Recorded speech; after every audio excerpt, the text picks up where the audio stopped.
Welcome to the Talk to People podcast. This is your host, Chris Miller. This episode features a conversation I had with one of my favorite YouTubers in the world, and that's Andrew Hales. You may have seen his YouTube channel before. At points, he's been one of the biggest YouTubers in the world. He has millions of subscribers. LAHWF, go find his YouTube channel. It's really good.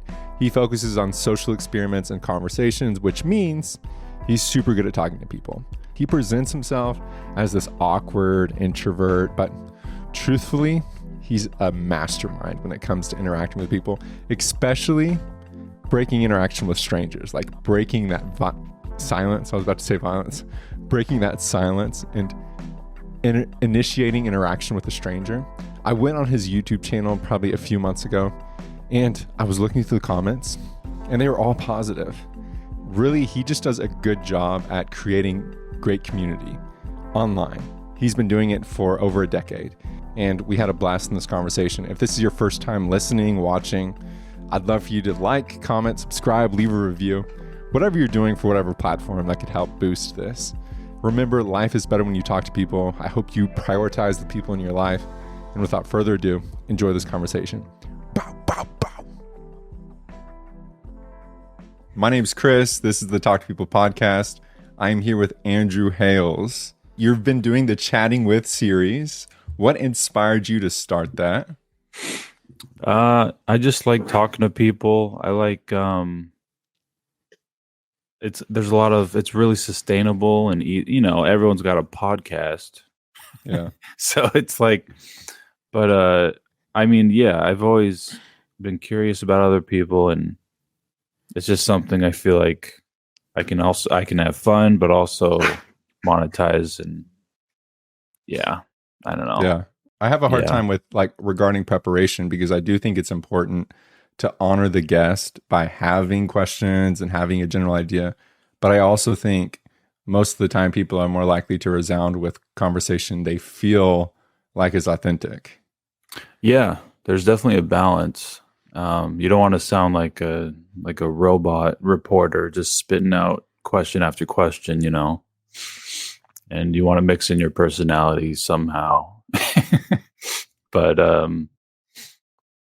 it's definitely, you want to be respectful too, and like research them and know stuff about them beforehand. Mm-hmm. How do you get started with YouTube? Let's see, I was 22. I was doing Italian ice at fairs and stuff, selling that through a push cart, and the plan was just to buy more push carts and capitalize, and happily ever after. I was doing YouTube on the side, and just pranks, whatever stuff I thought was funny. Almost picking up chicks, awkward handshakes, whatever. And then we did holding people's hand, and that blew up to like 5 million views in a week, and I made like 30 grand, and I was like, oh wow, I got to do this. And I sold my push cart, and I was really diligent about it. I did it every Monday for like a year, and by that point, got up to 1 million. That's pretty much it. It's definitely mostly entrepreneur. Yeah. Does any part of you wish you stuck with Italian ice? No, of course not. No. No. YouTube's been like the best adventure of all time. Yeah. Any part of you nervous whenever you went 5 million with holding someone's hand? I know some people will create stuff and be like, oh, I wasn't expecting that many people to watch it. No, yeah, definitely wasn't. It was a surprise. But yeah, I was so excited. I didn't sleep for like 2 days. I was on some news stations. It was on like the front page of Yahoo. It was just, I think it blasted. Like I gained like 80,000 subscribers, I think, within a week. But yeah, it was like one of the best weeks of my life. So do people start approaching you in person? Yeah. In the height of my heyday, like It would be at least like once a day. Um, but yeah, I never felt like famous for sure. It's just you're just really popular on the internet, and it's kind of like being a linebacker on a NFL team. Like not everyone knows your name, but that group of people does, you know? Yeah. So Great game last night. And everybody else is like, get out of the way. Big man. everyone's like, "Who's this guy?" And it's funny because their friends would always be a little annoyed, like, "Oh, am I supposed to know who? Are you famous? Am I supposed to know who you are?" It's like, chill, man. So One of my, I had seen this video that you made. You've made a couple of them of chatting with a fan. Like, this person drove 20 hours or 10 hours or, like 55 hours. And I was cracking up because there was one time where the video that I saw, he was like, when you guys first met, he was walking up to you and you like, it looked like you, what's that called? Patting him down. I don't know. You never know. I don't know. There's a lot of psychos out there. I want to make sure he didn't have like a knife or a gun or something.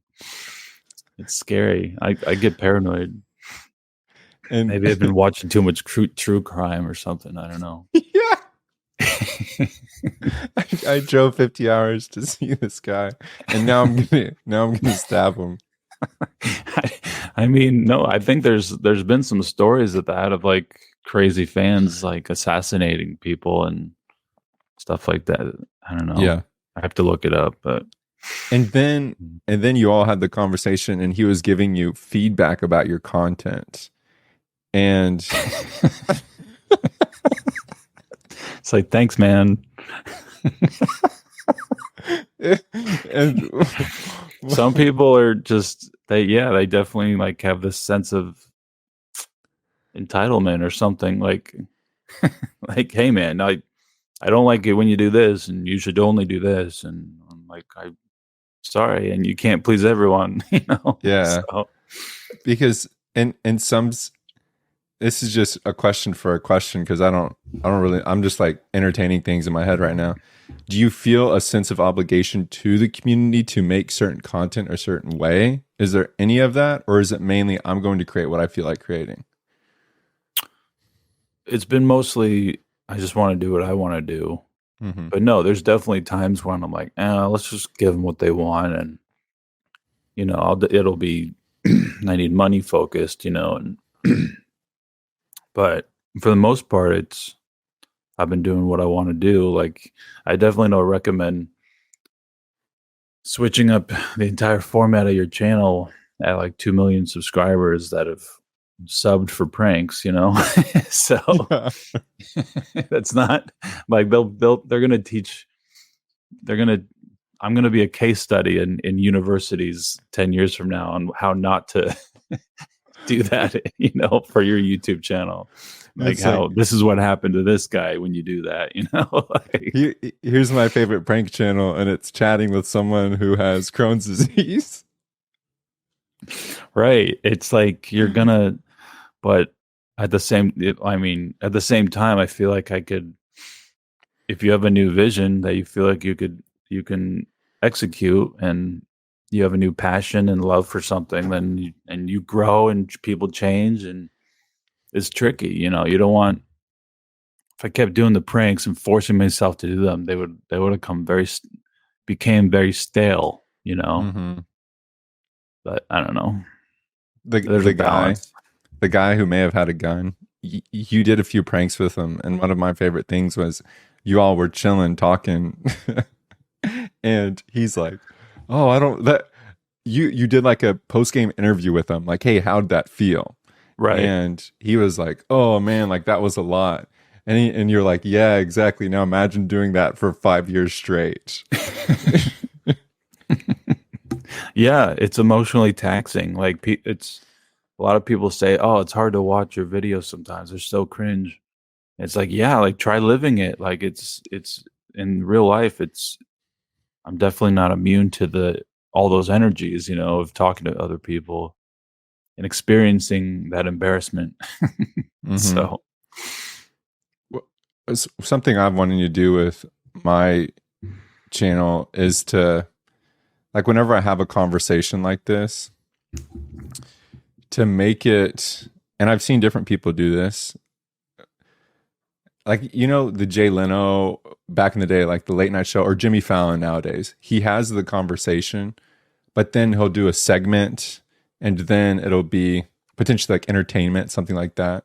So having a conversation, one of the things I'm trying to get into is street interviews, just because if the whole entire purpose of this is like talk to people, life is better when you talk to people. I do think showcasing what it looks like to interact with strangers is important, because most people in the world are strangers to us. But like having a conversation about a certain topic, then asking people on the street about that topic, and then maybe having like some vlog style type deal and putting that together in a video. Just to make it more of an experience. You know what I mean? yeah. I mean, I think that'll definitely add value and add quality. And you haven't done that yet? I went on the streets to talk to people once, but I need you to coach me on how to be. I mean, like, what? most people are harmless, what I say is, let's see, my pitch is like, hey, do you want to be in our video real quick? It'll take 30 seconds. Okay. Isn't that smooth? Yeah, that's very affordable. Yeah. To a passerby. Right. And so, yeah, you just do that enough times, you'll get enough people, and it's easy. Did you take videos down off your channel ever? Like, did you ever feel embarrassed, or did you ever feel like, oh, I don't agree with that anymore? Or was there any artistic revision when it comes to your YouTube channel? Yeah, of course. I love unlisting videos because like a good 40% of them, 50% of them I don't like. So, yeah, later on I'll usually give them at least 3 or 4 months, and then I'll quietly unlist them. Yeah. So that no one has to ever see them. What's the trend with those you don't like?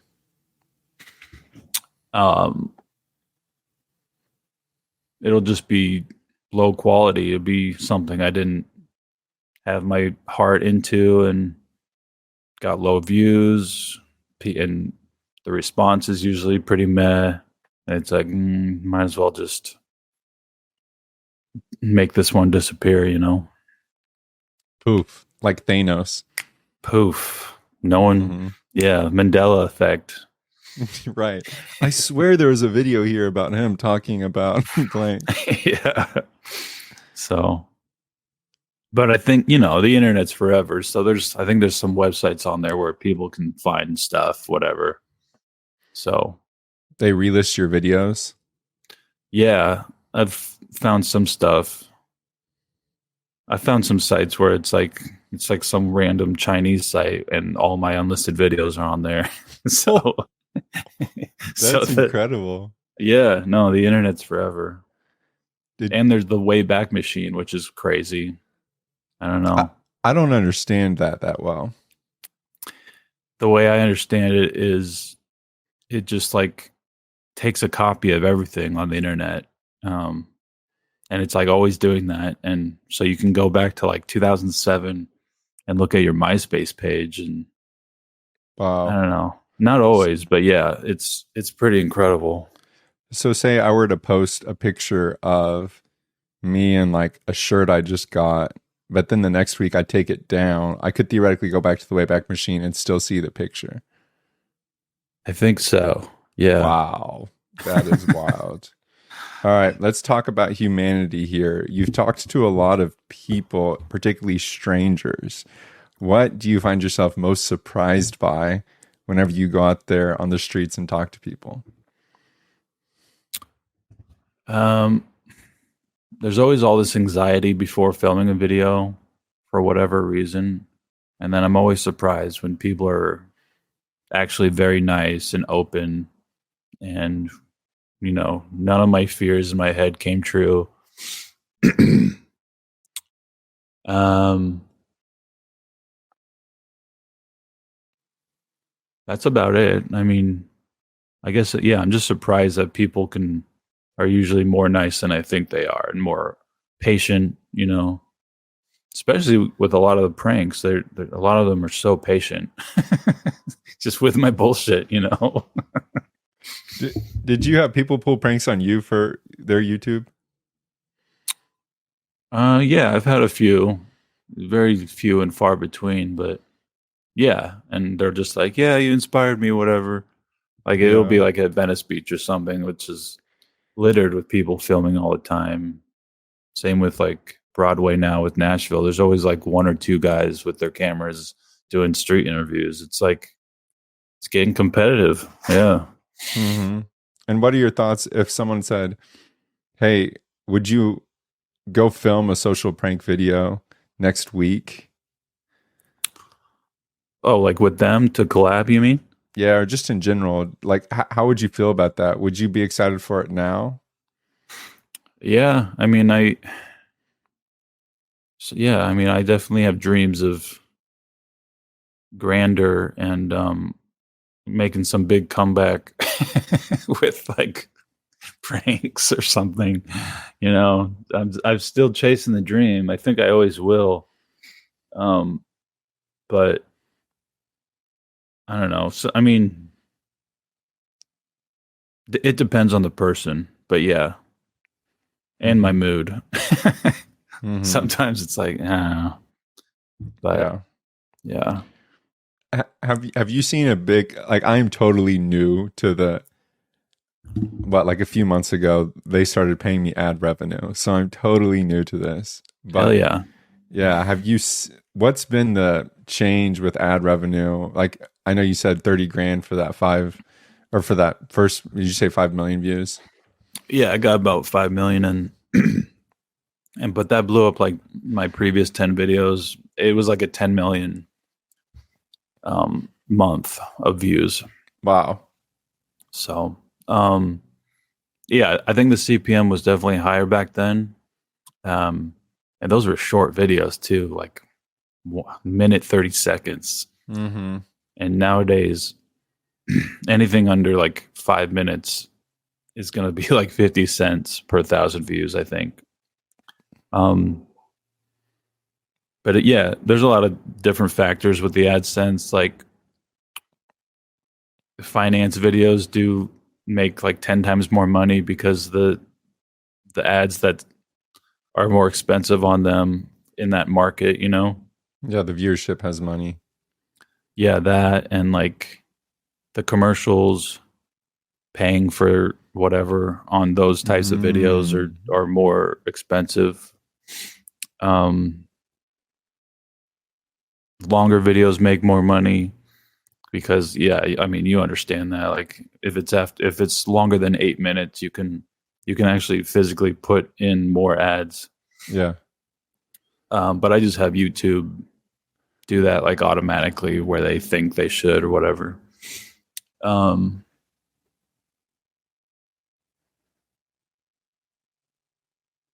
The season matters. December is when a lot of people cram videos because the AdSense is higher. November, December, and then it just drops in January, and then that's when a lot of YouTubers will take breaks because it's like, might as well. So that's the season. Right.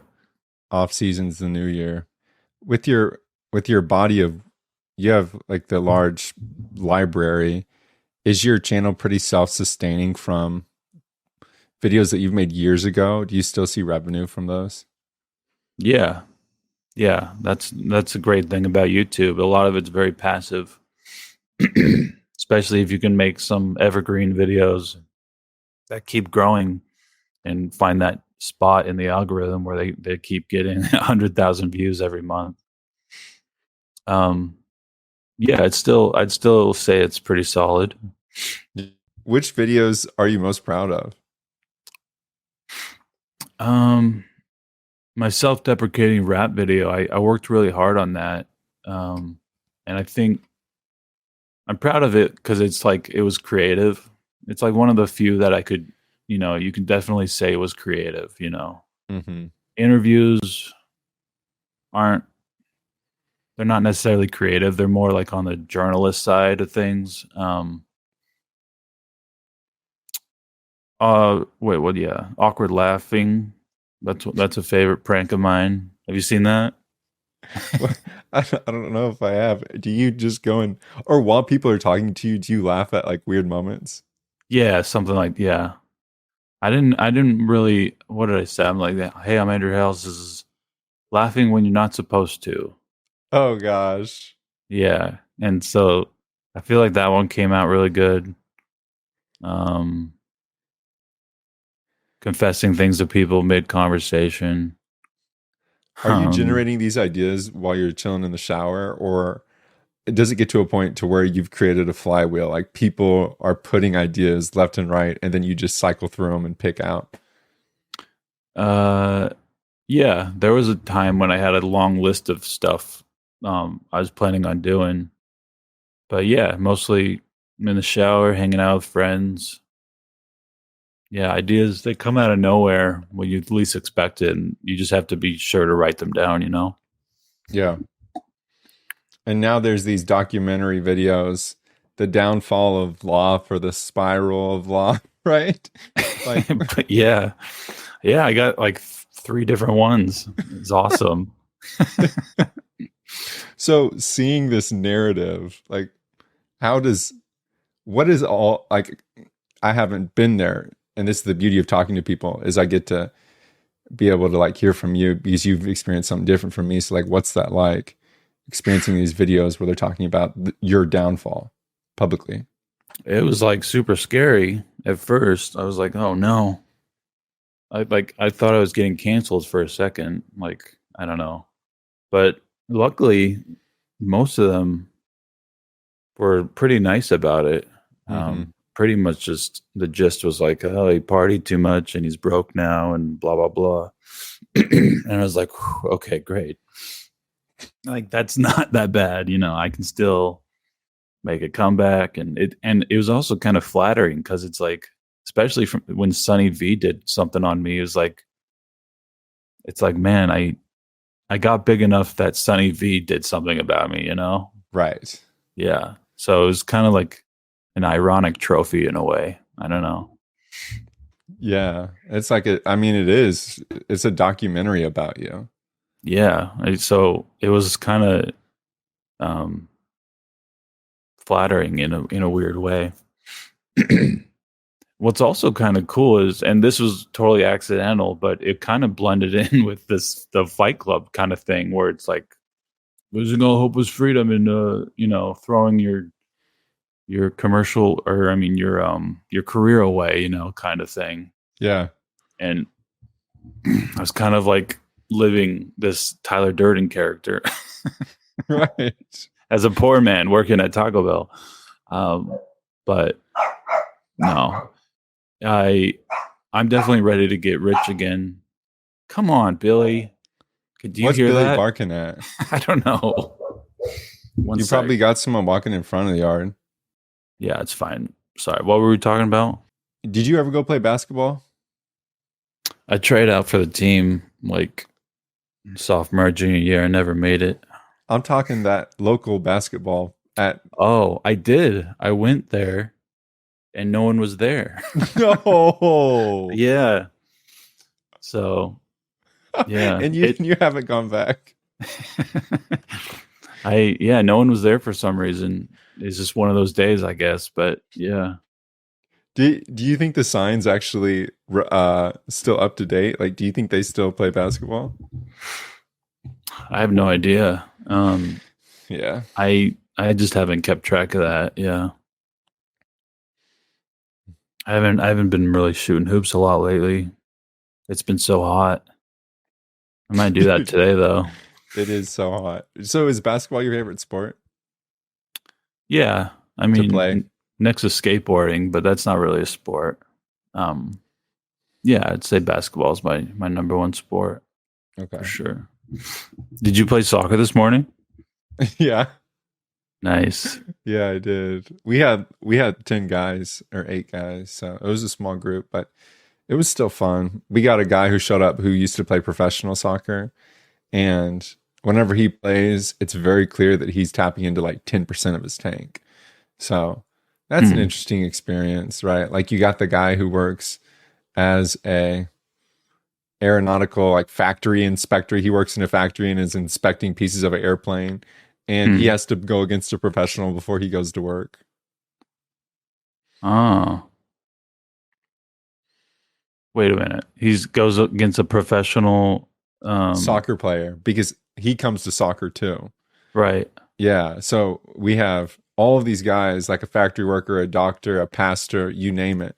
And then we Yeah. have a professional soccer player or former Oh, professional. So it's like, it is really that's cool, cool. the diversity, but Yeah.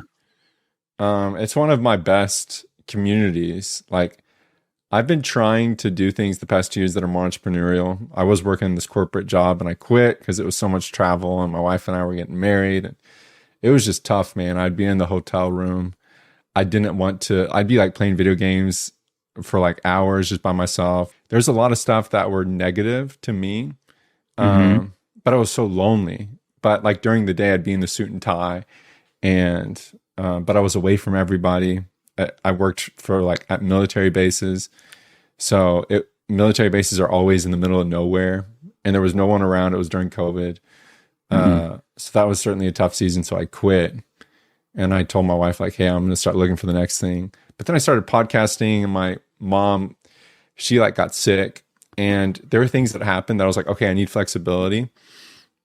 So the past 2 years have been like podcasting and trying to create, like I started to create videos and then working on a company and doing the communication consulting. But I'd say the most valuable thing I've created over the past 2 years has been the soccer group, Yeah. because so many people have come up to me and said, "Thank you so much for making this soccer group. It has improved the quality of my life so much. And now I'm able to like make friends." And I got people telling me, "My doctor told me I'm in better shape now than I have been in years." Uh, so that's really fascinating because I haven't made $1.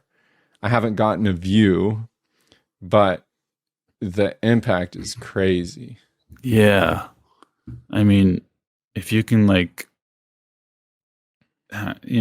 rejuvenate that part of childhood where you're so out of breath and sweating and water tastes like Yeah. crack, Right. then that's obviously like wonderful for your health.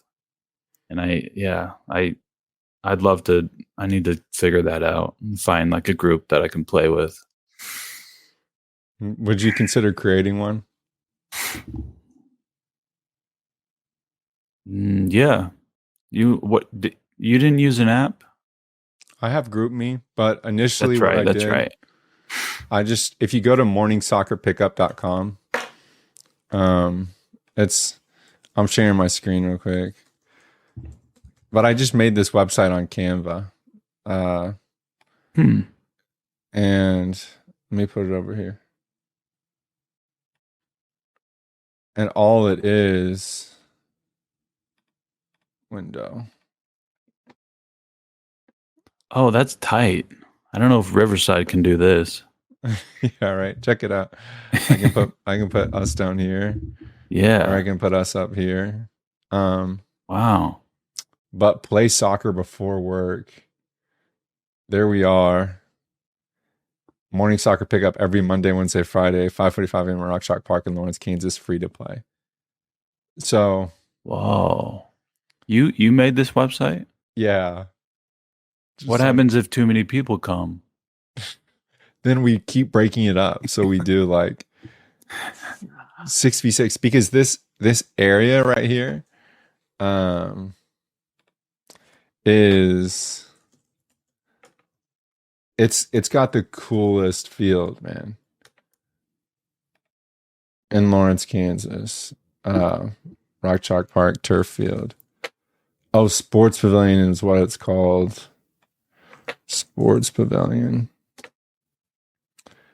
Man, they don't got it. Okay, here it is right here. So it's got like all these different fields. Nice. Yeah. So then on there we could just do small field, small field, small field. Okay. How much did it cost to rent it out? It's free. It's a community center. Oh, So it's free to the community. What's the big, like you, one thing that's clear, like you said, is chasing the dream. So what excites you right now?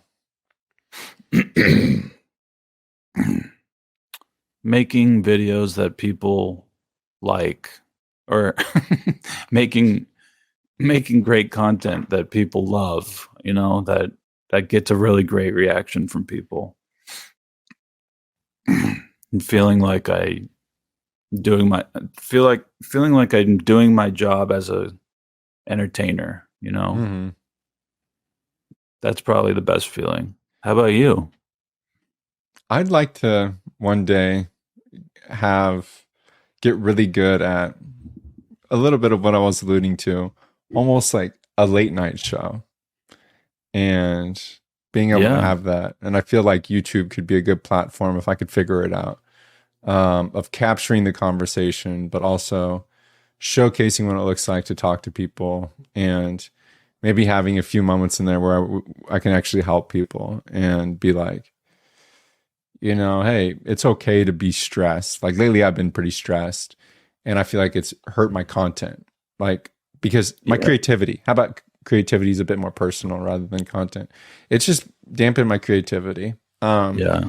And I think a lot of people get lonely because they're stressed. And when you're stressed, it's harder to talk to people. But it wouldn't be a late night show because I don't stay up that late. Okay. But it would be similar segments. Would it be live? Initially, no, but I would love to try it live. Yeah. Mm-hmm. They work hard. Like Jimmy Fallon. Oh my gosh. That's nuts how they do that 5 days a week. It's crazy. It is nuts so but so. And yeah, that's just such a grind, 18-hour days probably. But I gotta keep getting the dogs in my corner that are like inspiring me and that are like, because I do think that there's awesome things people are doing, an awesome opportunity, and the ocean's so big, right? Like there is so much. And even from whenever we had that conversation, like just seeing you've done such a good job at organizing a loving community, right? Like at times it may not feel that way, but all of my friends who saw the video that we had messaged me and said, somehow you've made it to the positive side of YouTube.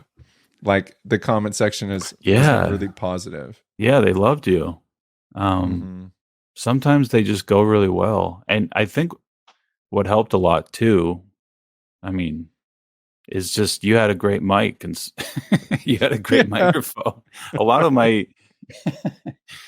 guests, their mic will be terrible, and it's like, come on, and it's a little distracting. But it truly sounded like a real podcast.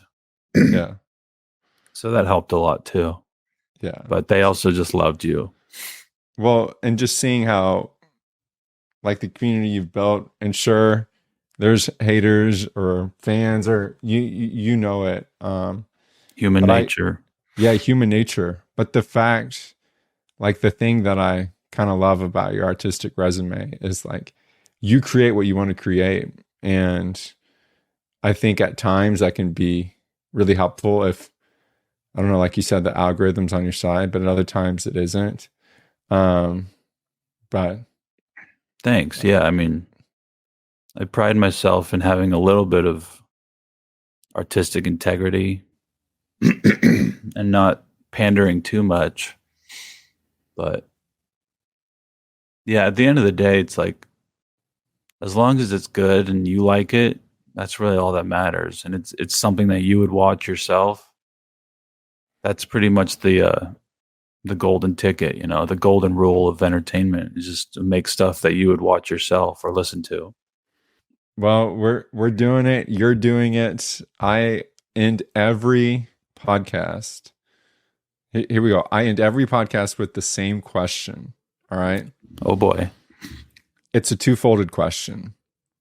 The first is many people view life through days, years, weeks, track it that way. But I think it's also important to view it through conversations. Looking back on life, there's some of the biggest conversations we've ever had in our life. So what's been, looking back in your life, one of the biggest conversations or most memorable conversations you've had? Ooh. Probably just heart to hearts with Carly, about our future, about, about what we need to change, what we need to do, which are kind of like half fights, but sometimes that's necessary. It's like, to get communication across, and that's what I can think of right now. Those like pivotal moments in a relationship where it's like, we need to change, we need to do this, and this is our goal, and I love you, and all right, now let's do it. So what's one thing you wish more people knew about you?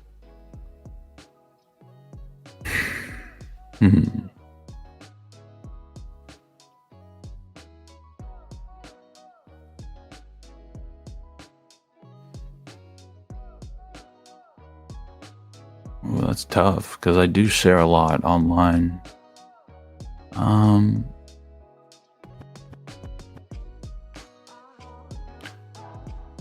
Just that if I am in a bad mood, it's not because of them. I'm just super introverted and don't have the energy right now to talk or socialize. And they shouldn't take it personal if I'm being really quiet. So. Well said. I feel like a lot of people can relate. Yeah. Well, I will end the recording. Thank you so much, man. It was a pleasure. Yeah, man. Of course.